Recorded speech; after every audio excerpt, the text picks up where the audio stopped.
Welcome back, Woodward Sports Network, woodwardsports.com, fox2detroit.com if you're watching live. Dan Miller, the voice of the Lions, Fox 2 Sports Director, kind enough to give us a couple of minutes here. Dan, how are you, my friend? I'm doing well. How you guys doing today? Doing good. Dan, obviously What's up, Dan? I want to hit you with Lions and your observations, but I first want to get your reaction to Justin Verlander going back to the Houston Astros on a trade. I think if Verlander makes it to a World Series, I mean, he's under contract for another year and a half.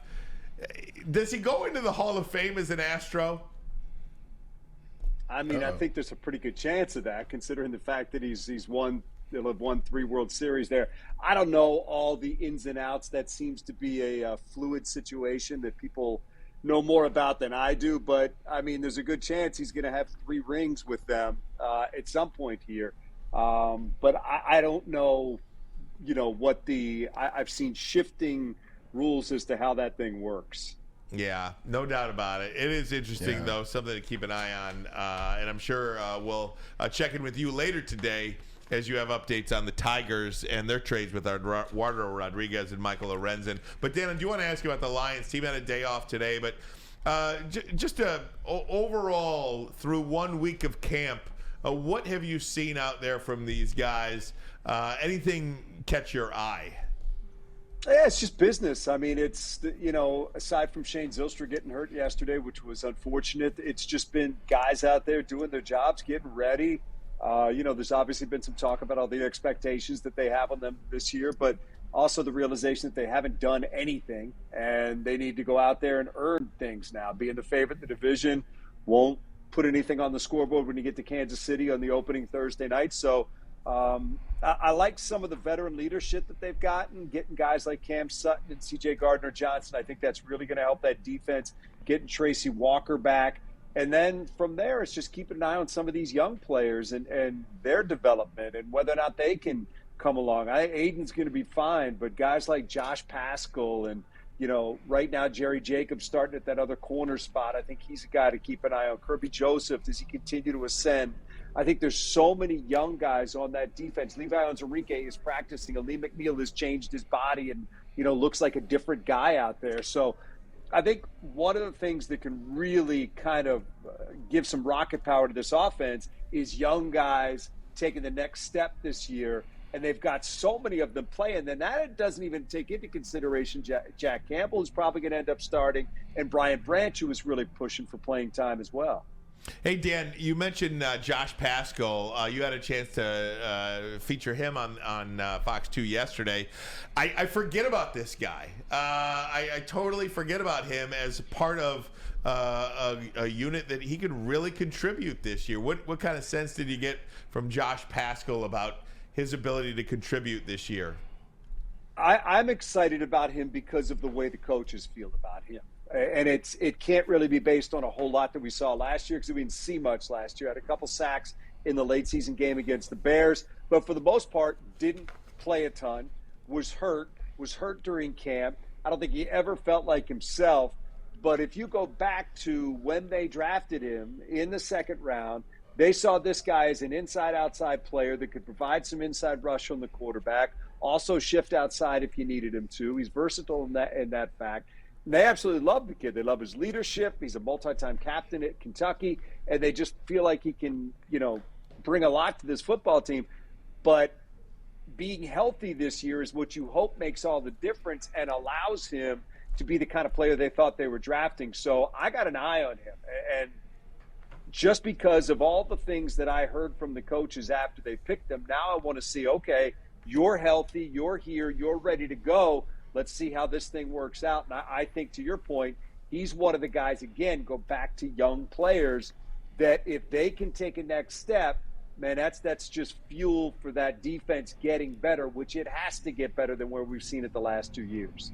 Dan, great talking to you as always. I'm going to be very predictable and ask about the position I'm going to ask about, and that's the wide receiver position. Jamison Williams, C.J. Gardner-Johnson, high praise for Jamison Williams. Coaches are coming out and giving him a lot of good praise, too, over the past week, last month or so. What are they saying at camp that make people say this about Jamison Williams? Is he really taking that step? Are people more confident in him? Yeah, I think there's a measure of trying to kind of boost him up a little bit in some of that. Look, he's had some ups and downs at camp. Well publicized. Yesterday, he had earlier this week, had a couple of drops out there, and then made a nice block on a run by Jahmyr Gibbs. So there were some ups and downs, but all in all, I think there's got to be more concentration from him, more securing the football from him.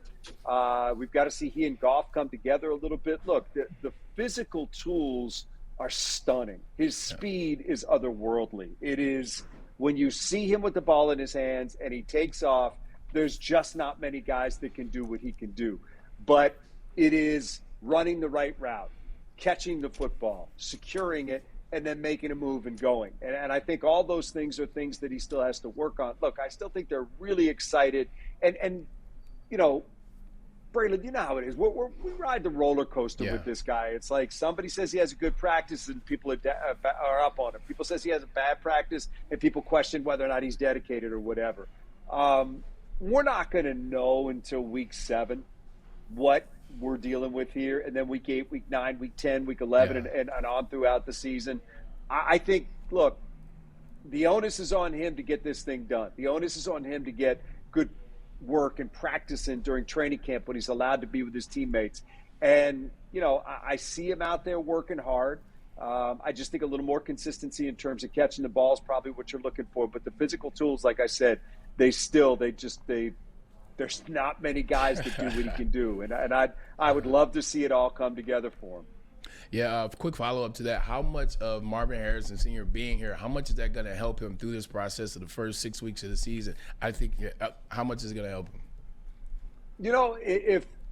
If their relationship is what they say it is, if he says, Marvin Jones is kind of taking me on as a little brother, I think that's a great thing, because you will not find many pros out there that you'd rather have a young player latch on to than a Marvin Jones, who understands what this league is, has been through tough times, has had to fight for everything that he's gotten, dedicates himself to the game. It's important to him, keeps himself in great shape.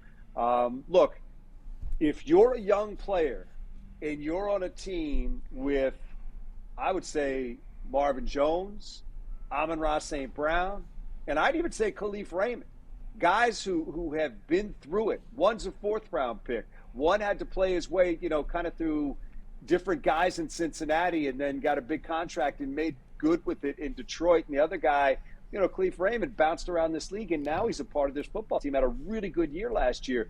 If you look at those guys and say, you know what, that work ethic is something I can learn from, I think you're in a great shape. But it's up to that individual to understand what's being presented to them and do it. And he's going to do it his own way. Maybe he does it, working with the Marvin Jones. Whatever it is, the recipe is there, in my mind, for him to have great guys, great mentors, great examples of how to do things in this league. Dan, the first time I heard this term, it was by Joe Jurevicius, a former teammate of mine, the Cleveland Browns. He said, a pro's pro. I was like, Joe, what the hell is a pro's pro? People that pros respect. They look at the way they approach the game. They look at the class that they have the game. They look at the dedication. They say, you know what?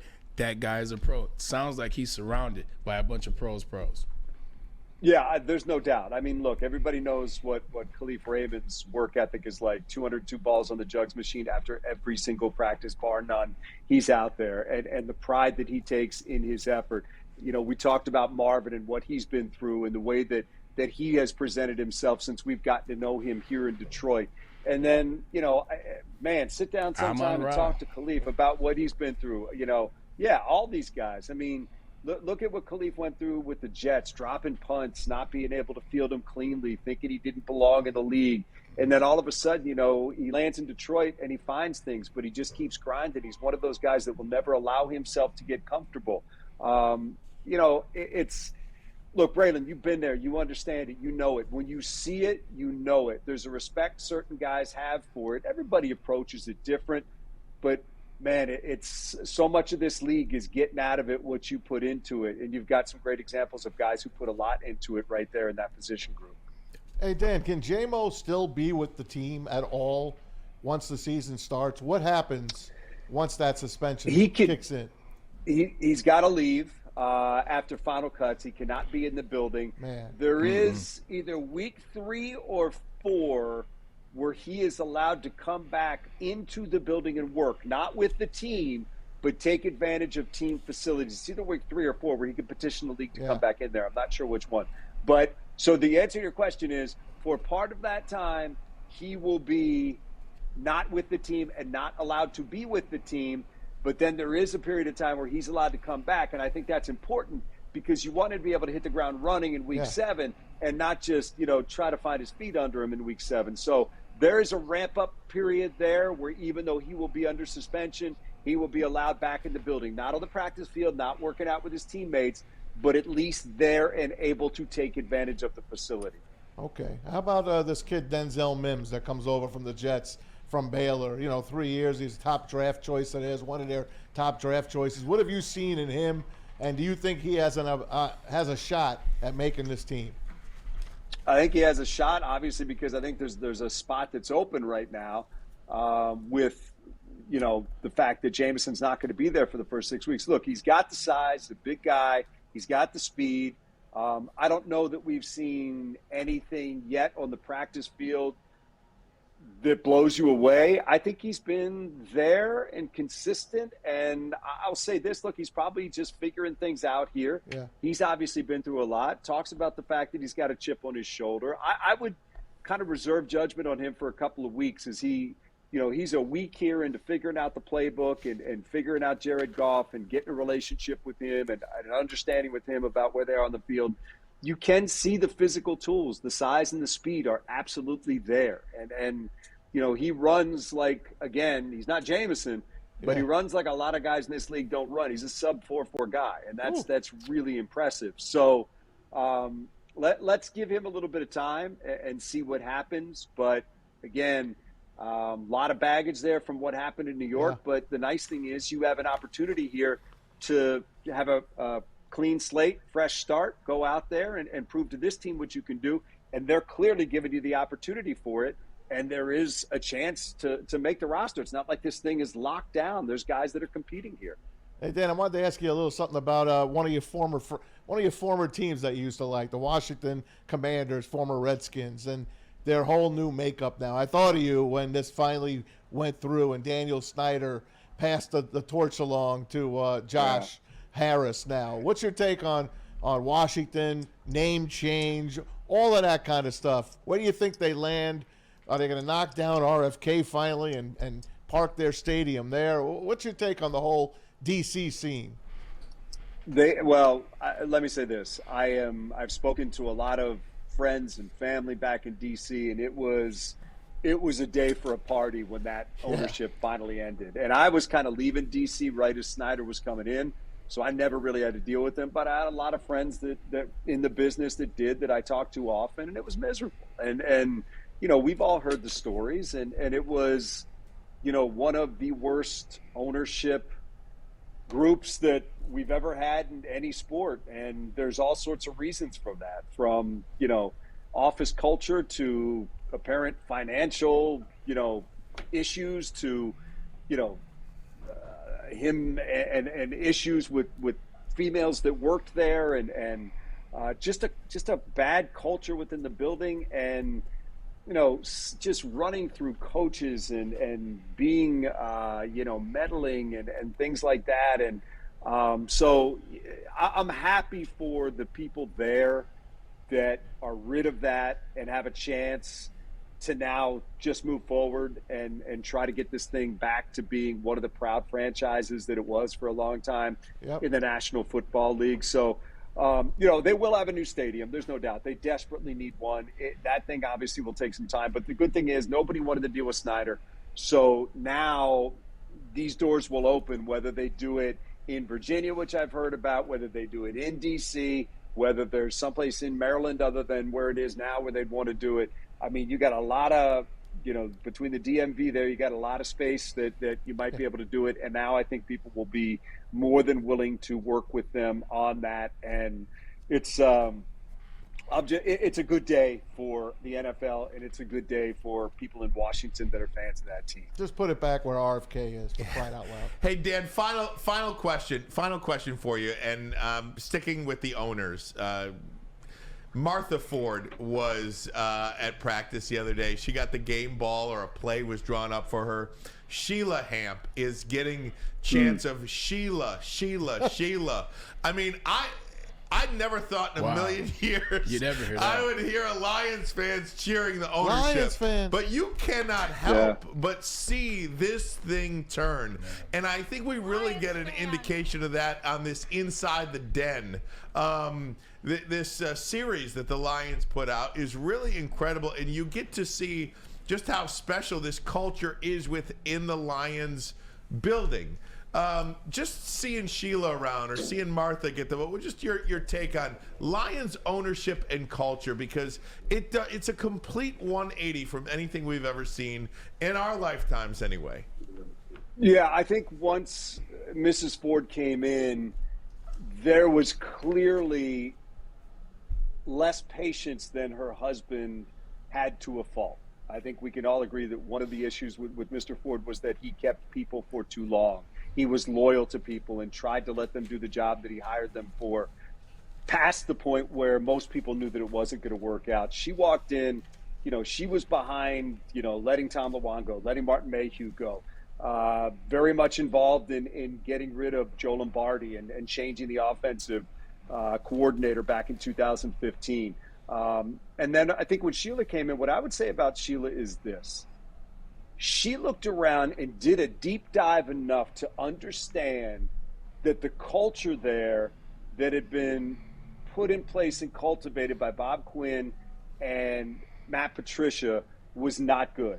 And it's not just about football. It's about everybody in the building feeling like they're valued, feeling like they're part of something, and feeling like when they walk in, they're needed on that day. And it's not football here and everybody else over here. She wanted to change that. And that was the hiring of Chris Spielman.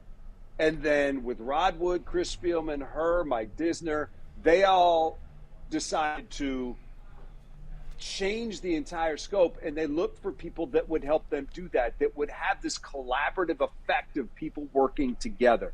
And I credit her for that, because it is different in that building than it ever has been in my 27 years covering this team. It is palpable. You can feel it.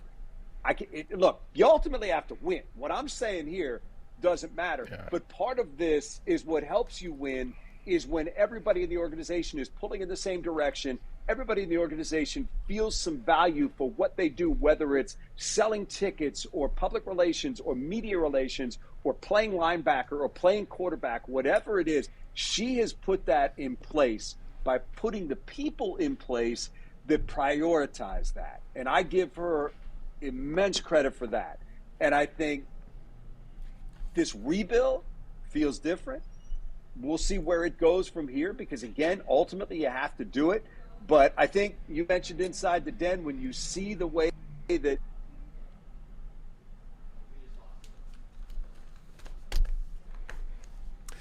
and I think we just lost Dan, but you get the picture. That is incredible to hear him say that. You know, 27 years covering the team. Just wrapping it. Yeah, my phone rang. Just to finish up. Look, it's important. It's powerful. It's what they need. It is a base for success. Yeah, and she's put that in place with the. Great stuff, Dan. We'll let you go. Take that call. Maybe it's information on the Tigers trade. Hey, exactly. Dan Miller, we love you. Thanks so much. Check Dan out tonight. Fox 2 News at 5 and 6. So I'm sure I'll have the latest on the Tigers. Everything going on with the Detroit Lions as well. He is the absolute GOAT, Dan Miller. We love him so much. We'll talk to him throughout the NFL season.